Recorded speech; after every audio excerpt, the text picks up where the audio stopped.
Well, first at 4, efforts to battle wildfires burning across Georgia continue.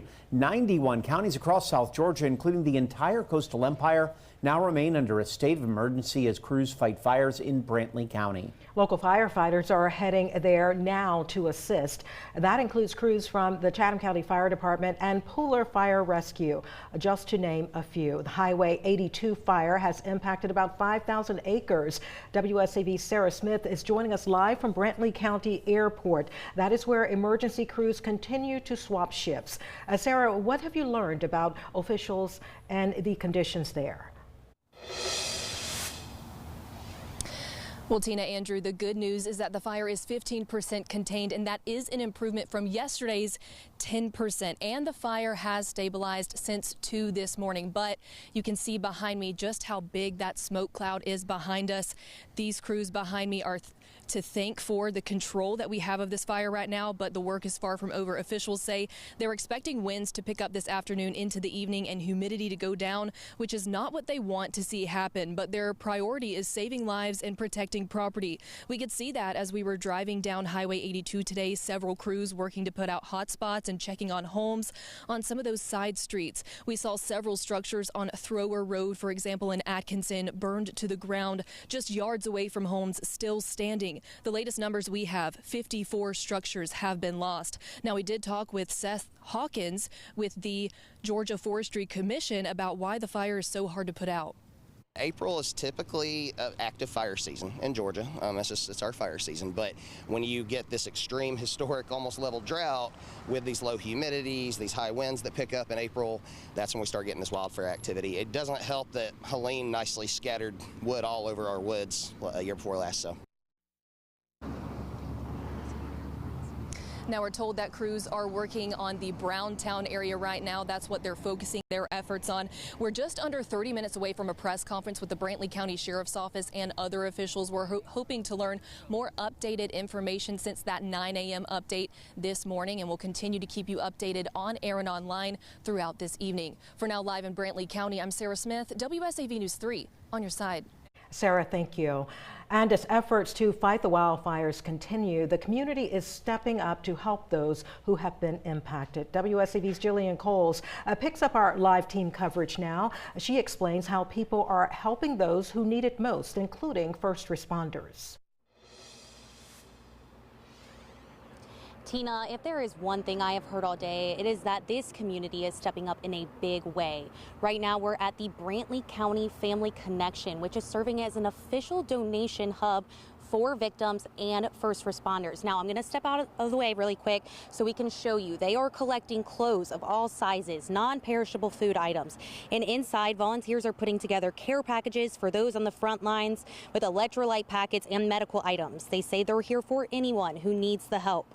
Dawn Dean, executive director here, says she's in direct contact with county leaders, including county commission and the county manager, to make sure donations match exactly what's needed. Pickup and drop-off operations are running daily from 8 a.m. to 5 p.m. through Sunday here at the location on North Main Street. Right now, some of the biggest needs include air mattresses and bedding and baby items like diapers and formula. One volunteer I spoke with says she wants victims to know they're not alone. Victims, listen, this county loves you so much. What you're enduring will pass. We will be here for you. We will rebuild. Remember this always. What we need out of this is you. We just need you. We need you to be healthy and moving forward, and we are here. This county is here for you, and God bless you, families.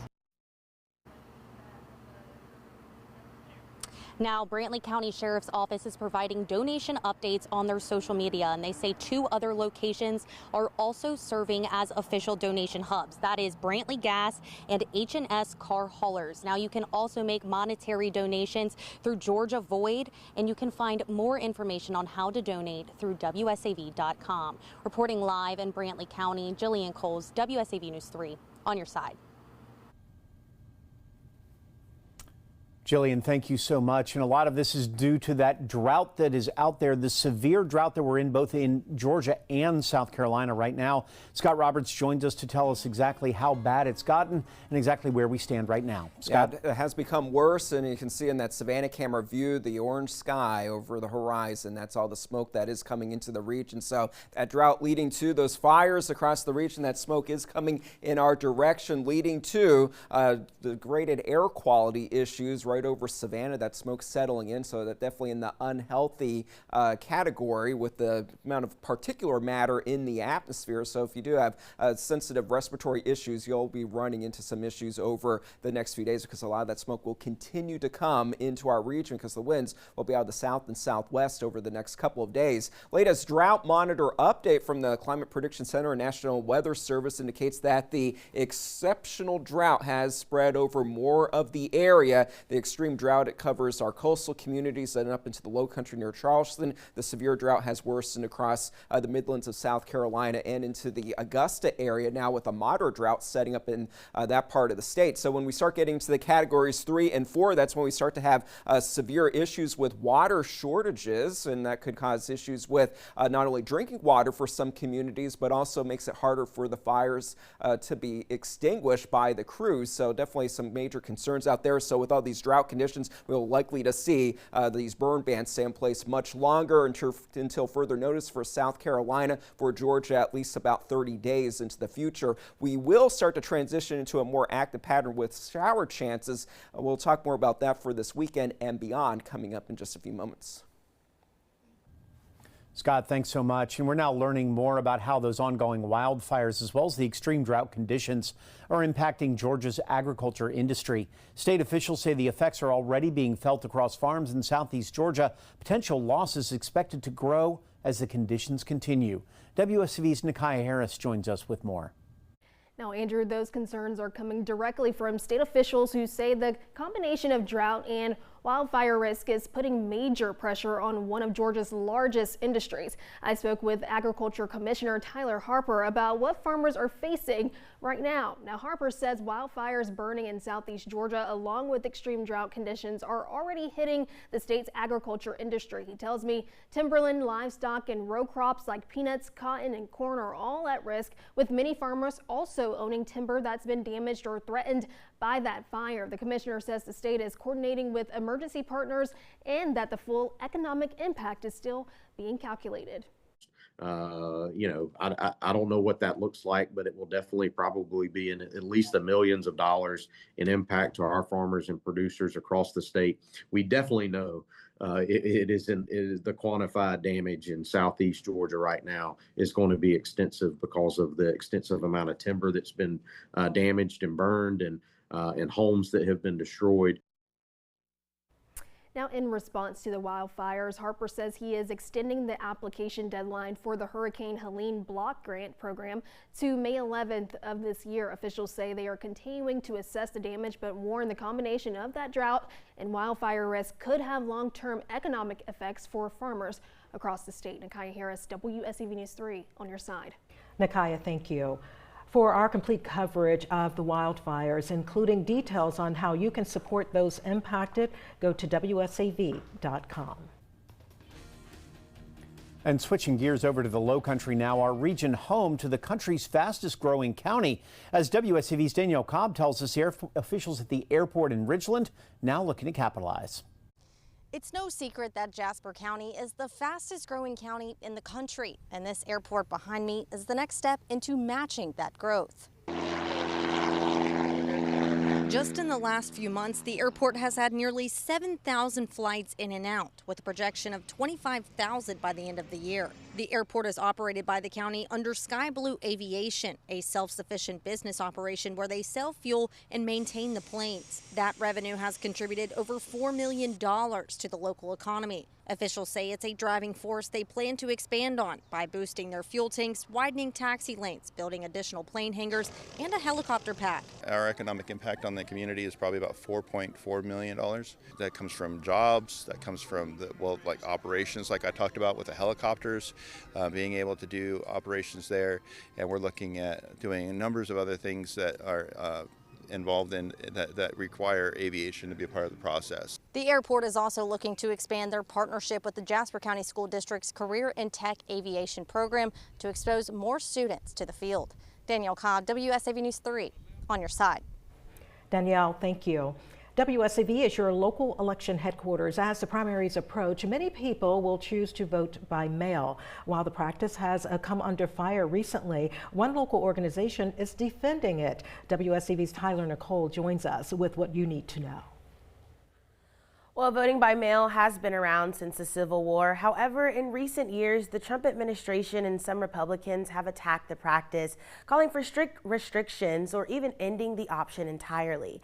The American Postal Workers Union and other organizations are now pushing back.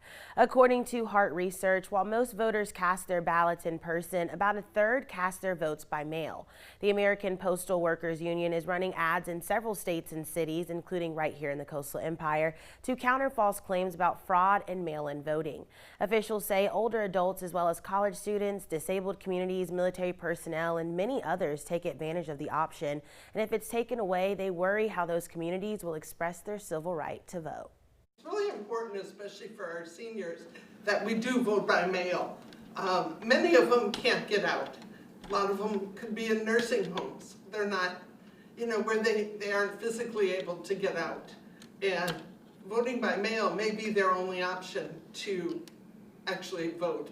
And it's everybody's right and everybody's responsibility to vote. So we shouldn't be holding anybody back because they aren't able to get out. In Georgia, the last day to request an absentee ballot for the upcoming primary election is on May 8th. Tyler Nicole, WSAV News 3, on your side. Tyler, thank you.